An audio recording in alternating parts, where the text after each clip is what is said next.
Нұртас Адамбай ауыл әкімі атанды. Бұл әзірге тек фильмде ғана. Отандық киногер осы сюжет бойынша таспаланған картинасының бүгін тұсауын кеспек. Режиссер неге бұл тақырыпты таңдады? Қазір бірге анықтаймыз. Әкім туындысының тұсаукесерінде бүкіл Бамонт бас қосты. Қанша дегенмен Нұртас Адамбай отандық киносалада бұрыннан қызмет етіп келе жатқан майталман режиссер.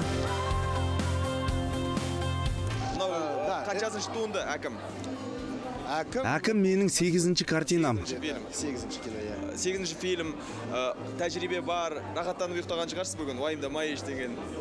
Бұл жолы, еш уайымсыз ұйықтадым. Себебі бірінші рет емес, премьера қалай боларын жақсы білдім. Неге әкім?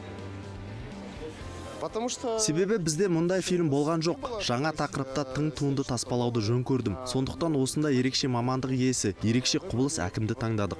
Әлеуметтік мәселелер талқылана ма фильмде?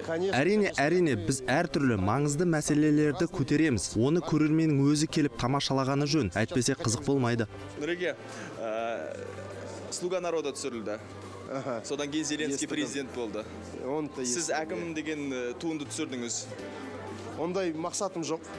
Әкім болғыңыз келмей ме? Ойымда жоқ. Мен кино түсіргім келеді. Осылайша Нұртас ел есінде кинодағы әкім ретінде қала бермек. Сюжет желісі бойынша шетелде білім алып келген Адамбай ауылдың басшысы атануға мәжбүр болады. Ал қаладан қоныс аударған шенеунікке Гүлназ Жоланова қазақ тілінен сабақ береді. Гүлназ, сен қазақ тілі пәнінен сабақ беретін мұғалімнің рөлін сомдадың, Өзің қазақ мектебін тәмамдадың ғой?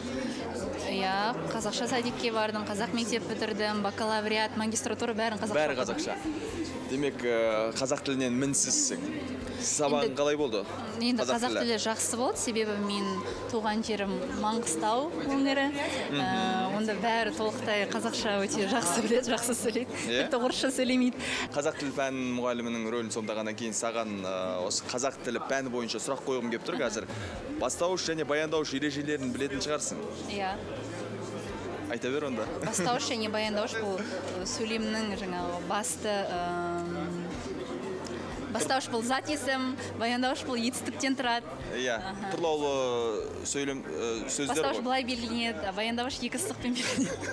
Сен белгілейтіне көмектепті, Жоқ, дұрыс. Лентада сондай-ақ Дархан Дайырбек, Гүлнар Досматова, Айым Сейтметова мен Қайрат Әділгерей де төбе көрсетеді. Киногерлер ұжымы бірауыздан комедия бұрынғылардан өзгерек болатынын айтуда. Қазіргі шын өмірде билік пен халықтың арасында жер мен көктей ғой, арасында ара қатынас жоқ. Бұл кинода билік пенен халықты біте қайнастырады. Билік халықтан ақыл кеңес сұрайды, халық билікке сенеді. Сондай бір достық қарым-қатынасты қалыптастыратын кино. Қысқасы бұл лента билік пен халыққа жетеді деп үміттенеміз дейді киногерлер. Ал фильм қарашаның 7-сінен бастап үлкен экрандарда көрсетілмек.